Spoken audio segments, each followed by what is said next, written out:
Hello friends, welcome to YouTube channel. So friends, finally railway recruitment board की ओर से ALP का official notification जारी करा दिया गया है। आइए देखते हैं कंप्लीट डिटेल्स। बात करेंगे हम एएलपी का जो डिटेल विज्ञापन जारी किया गया है, इसके अकॉर्डिंग कौन कौन सी आरआरबी में कितने पद रिक्त रखे गए हैं, योग्यता क्या रखी गई है, आयु में छूट दी गई है या फिर नहीं। और बात करेंगे कि यहाँ पर जो 5,000 पदों की बात की गई है, इसमें पदों की आगे वृद्धि होगी या नहीं, पोस्ट इसमें आपको देखने को मिलेगी बढ़ी हुई या फिर नहीं, क्या पदों की संख्या में इंक्रीज़ किया जाएगा या फिर नहीं। सो फ्रेंड्स, चैनल पर पहली बार आए हो तो प्लीज़ चैनल को जरूर सब्सक्राइब कीजिए फर्दर अपकमिंग अपडेट्स के लिए, और बेल नोटिफिकेशन को प्रेस करना जिससे सभी अपडेट्स आपको प्राप्त होते रहे। आइए स्टार्ट करते हैं आज की वीडियो को। सो फ्रेंड्स, हम अभी आरआरसीबी की ऑफिशियल वेबसाइट पर हैं। ये आप यहाँ पर देख सकते हो, रेलवे रिक्रूटमेंट कंट्रोल बोर्ड की ऑफिशियल वेबसाइट पर है। और आप आरआरबी जम्मू कश्मीर की जो यहाँ पर दी गई है वेबसाइट, इसी वेबसाइट पर थोड़ी देर पहले ही ये डिटेल नोटिफिकेशन जारी किया गया था, लेकिन अभी ये नोटिफिकेशन यहाँ से हटा दिया गया है रेलवे की ओर से। तो friends, railway recruitment board Jammu की वेबसाइट पर ही आपको रिक्रूटमेंट नोटिफिकेशन अभी कुछ दिन पहले ही पब्लिश किया गया था, लेकिन उसको वहाँ से हटा दिया गया है। अभी देखते हैं एक दो और वेबसाइट, वैसे नोटिफिकेशन हमारे पास भी है, उसके बाद ही हम कंप्लीट डिटेल्स देखेंगे।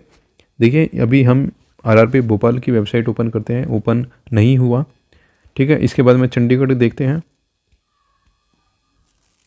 चंडीगढ़ की वेबसाइट ओपन हो चुकी है, लेकिन यहाँ पर एनटीपीसी के डीवी के रिगार्डिंग एक नोटिस जारी किया गया है।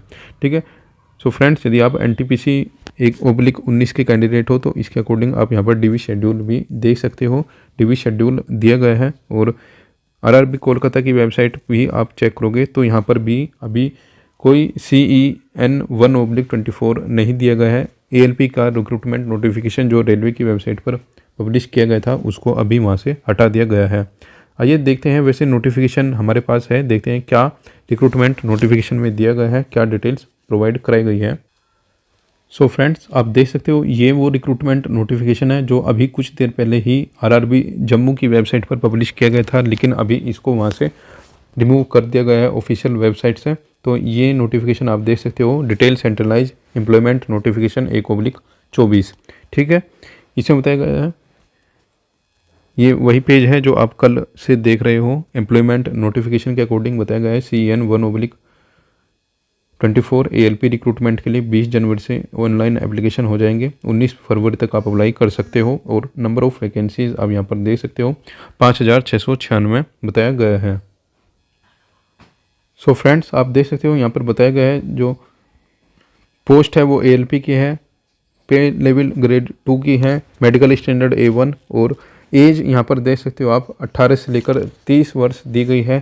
देखिए, एएलपी की जो रिक्रूटमेंट नोटिफिकेशन 5 साल के बाद आई है, इसमें कोविड हो या फिर बीच में जो गैप हुआ है 5 साल का, इसमें एएलपी रिक्रूटमेंट नोटिफिकेशन नहीं आने की वजह से किसी भी टाइप का कोई एज रिलैक्सेशन यहाँ पर नहीं दिया गया है कैंडिडेट को। सो फ्रेंड्स, देखते हैं आगे डिटेल्स में क्या बताया गया है। कैंडिडेट को केवल और केवल एक आरआरबी से ही ऑनलाइन आवेदन करना होगा। इसमें बताया गया है, जो कैंडिडेट अभी फाइनल रिजल्ट का वेट कर रहे हैं वो एलिजिबल नहीं है। ठीक है, जो भी क्वालिफिकेशन दी गई है वो आपको कंप्लीट रखनी होगी age on cut off date. Cut off date यहाँ पर बताई गई है 1 जुलाई 2007। ठीक है, 1 जुलाई 2007 के अकॉर्डिंग यहाँ पर बताया गया है, जो एज काउंट होगी वो 18 से 30 होगी। और सिलेक्शन ऑफ आरआरबी, ठीक है, रेलवे रिक्रूटमेंट बोर्ड के किसी एक आरआरबी के अकॉर्डिंग ही आपको अपनी फीस पेमेंट करनी होगी और उसी आरआरबी से ही आपका सिलेक्शन होगा। आपको रजिस्ट्रेशन में आपको अपनी पर्टिकुलर जो डिटेल्स देनी है, इनको ये डिटेल्स भी आपको प्रोवाइड करानी होगी। ठीक है, listing of candidate, short listing of जो कैंडिडेट होगी वो CBT के अकॉर्डिंग होगी। ठीक है, RRB wise at the rate of 15 time candidate को बुलाया जाएगा पेपर 2 के लिए। Marks will be normalize in all the stages of that involve in multiple stages. ठीक है, यदि आपका पेपर एक से अधिक शिफ्ट में होता है तो नॉर्मलाइजेशन किया जाएगा। और नंबर ऑफ वैकेंसीज का 15 टाइम CBT 2 में लिया जाएगा। ठीक है, और जो CBT 2 में पास हो गए उनको CBAT में क्वालिफाई किया जाएगा। और यहाँ पर आप देख सकते हो, निगेटिव मार्किंग दिखाई गई है 1/3 की होने वाली है। ठीक है, in both CBT 1 and CBT 2। There shall be no negative marking for CBAT। CBAT में कोई नेगेटिव मार्किंग नहीं होगी, ठीक है, केवल CBT 1 और 2 में ही नेगेटिव मार्किंग होनी है, ठीक है। इसके बाद में इतना कुछ इम्पोर्टेंट नहीं है, ठीक है। ज्वाइनिंग लेटर जो होगा, signature must be in the running hand writing and note in block, ठीक है। जो ब्लॉक लेटर होते हैं इसमें कैपिटल वर्ड में आपको सिग्नेचर नहीं करना, ठीक है। Dates of CBT 1, CBT 2, CBAT DV ये सब बाद में पब्लिश किए जाएंगे, ठीक है। ये मेडिकल फैसिलिटीज़ यहाँ पर बताई गई है, A1 मेडिकल फैसिलिटीज़ आपके पास होनी चाहिए। देखिए यहाँ पर एक चीज़ बताई गई है, candidate who have undergone LASIK surgery और any other surgical procedure to correct refractive error are not eligible for the post of ALP, ठीक है। जो कैंडिडेट ने लेसिक सर्जरी कराई है या फिर किसी भी करेक्ट करने के लिए रिफ्रैक्टिव एरर को कुछ भी यूज किया है अपनी आंखों में, तो वो यहाँ पर कैंडिडेट एलिजिबल नहीं है, ठीक है। मेडिकल स्टैंडर्ड जो होगा वो पैरा नंबर 534 के अकॉर्डिंग होगा, जो रेलवे का मैनुअल है। इसके आगे एज 18 से 30 हम ऑलरेडी देख चुके हैं। ओबीसी को 3 साल का रिलैक्सेशन, SC/ST को 5 साल का रिलैक्सेशन यहाँ पर दिया जाता है, ठीक है। इसके बाद में एसेंशियल क्वालिफिकेशन, कैंडिडेट के पास कम से कम 10th होना चाहिए, 10th के बाद में टेक्निकल क्वालिफिकेशन भी होनी चाहिए।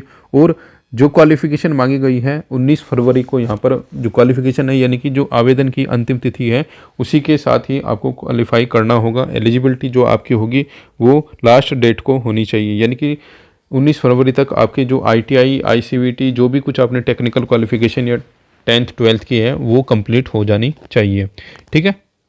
एग्जामिनेशन फ़ीस बताई गई है 500 रुपये, जनरल और OBC के लिए, SC/ST फीमेल ट्रांसजेंडर उनके लिए 250 रुपये, ठीक है, जो कि रिफंडेबल होगा कंडीशंस के साथ, ठीक है।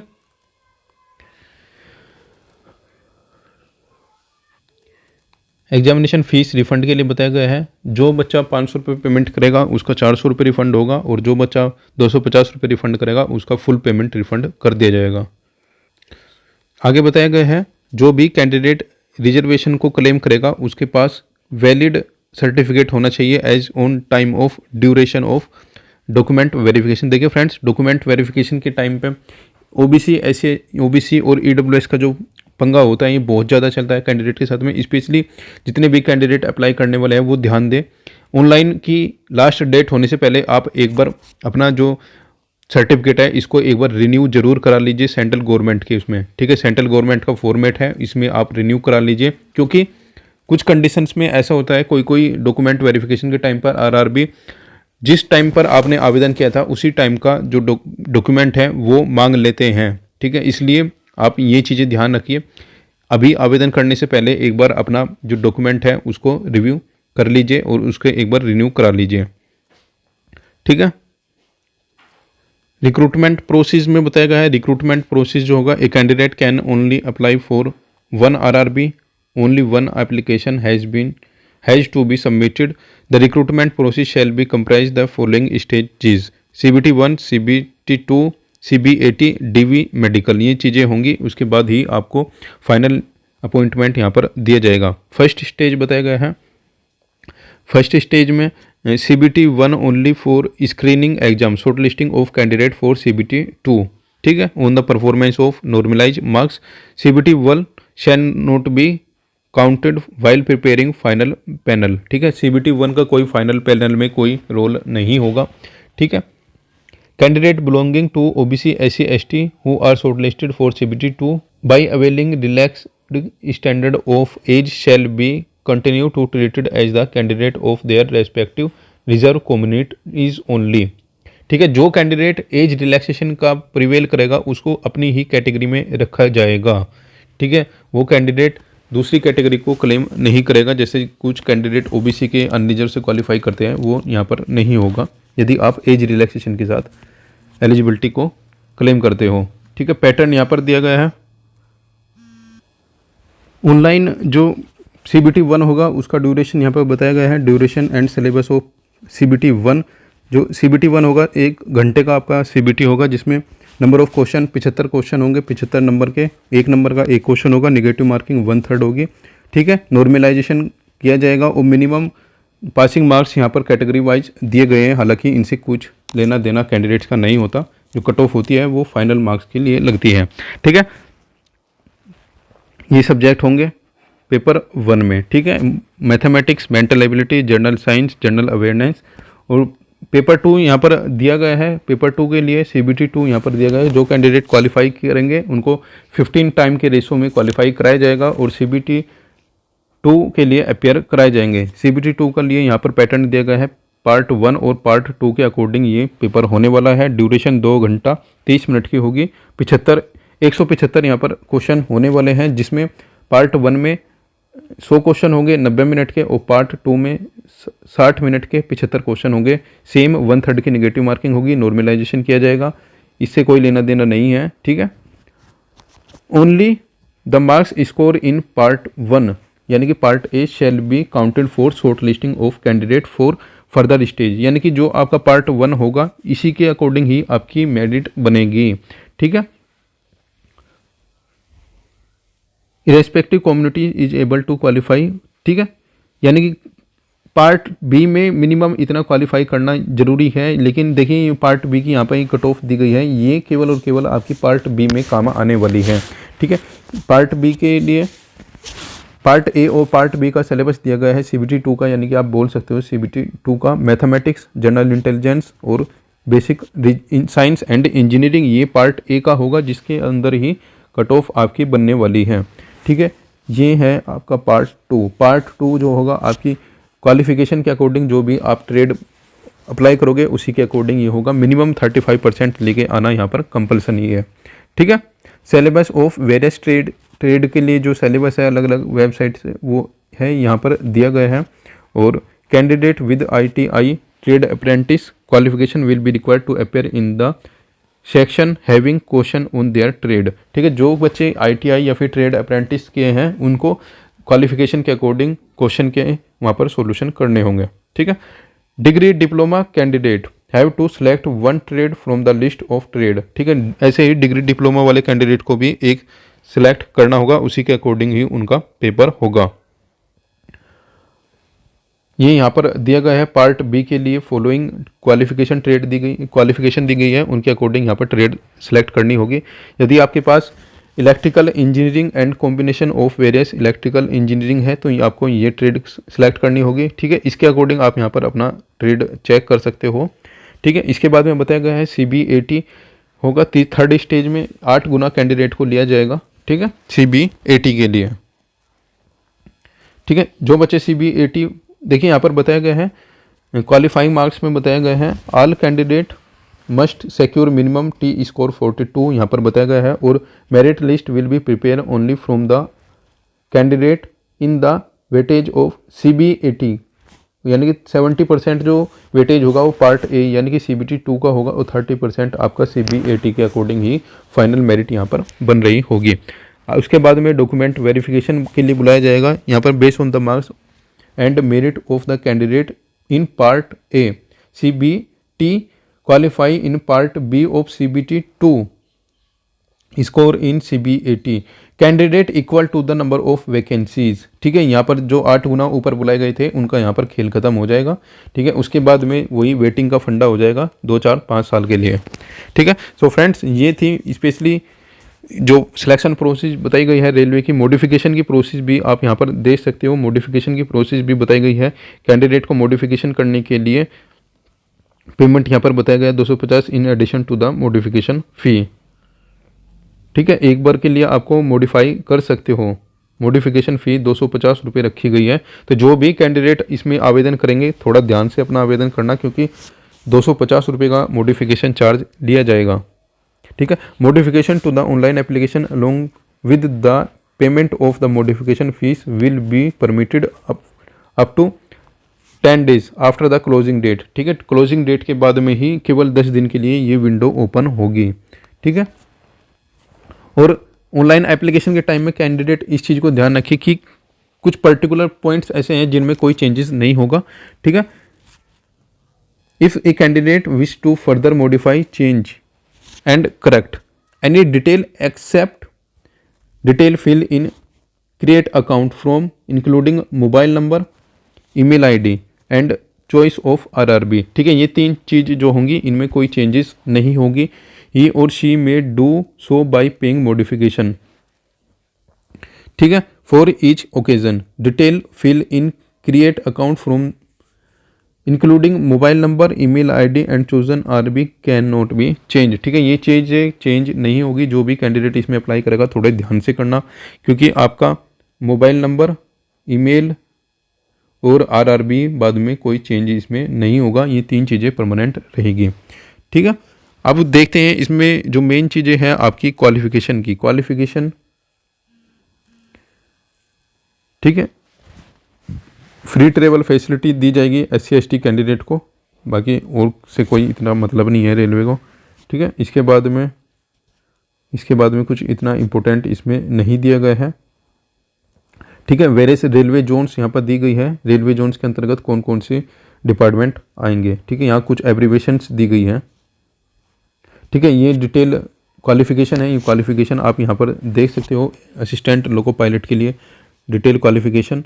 मैट्रिकुलेशन, ठीक है, मैट्रिकुलेशन के पास में plus ITI from recognise institution of NCVT SCVT in the trade of fitter, electrician, instrument mechanic, millwright, maintenance mechanic, mechanic radio TV electronic. ठीक है, ये वेरियस ट्रेड्स दी गई हैं, इनके अकॉर्डिंग आप यहाँ पर देख सकते हो। या फिर आपके पास मैट्रिकुलेशन के बाद में एक्ट अप्रेंटिस किया हो आपने, या फिर मैट्रिकुलेशन के बाद में कोई 3 ईयर डिप्लोमा किया हो। ठीक है, जो भी आपके पास है आप उसके अकॉर्डिंग अपनी एलिजिबिलिटी यहाँ पर चेक कर सकते हो। ठीक है friends, combination of various trades के कॉम्बिनेशन के साथ में जो भी आपने की हो, ऊपर जो कॉम्बिनेशन दिया है वो कॉम्बिनेशन यहाँ पर होना चाहिए। डिग्री, डिप्लोमा कुछ भी किया हो आपने, लेकिन कॉम्बिनेशन मैच होना चाहिए। ठीक है, तो ये चीज़ें दी गई हैं। डिटेल वैकेंसीज आप यहाँ पर देख सकते हो। अहमदाबाद, RRB अहमदाबाद में नंबर ऑफ़ वैकेंसीज 238 दी गई है। ठीक है, कैटेगरी वाइज आप यहाँ पर देख सकते हो। अजमेर में 228, ठीक है, बेंगलोर में देख सकते हो 473, भोपाल 219 और 65, भुवनेश्वर 280, बिलासपुर 124, 1192। ठीक है, सबसे अभी तक तो ठीक ठाक vacancies south east central railway दिखा रही है। चंडीगढ़ में भी आप देख सकते हो, हालांकि चंडीगढ़ में वैकेंसीज बढ़नी चाहिए थी, लेकिन यहाँ पर कम ही वैकेंसीज दी गई है।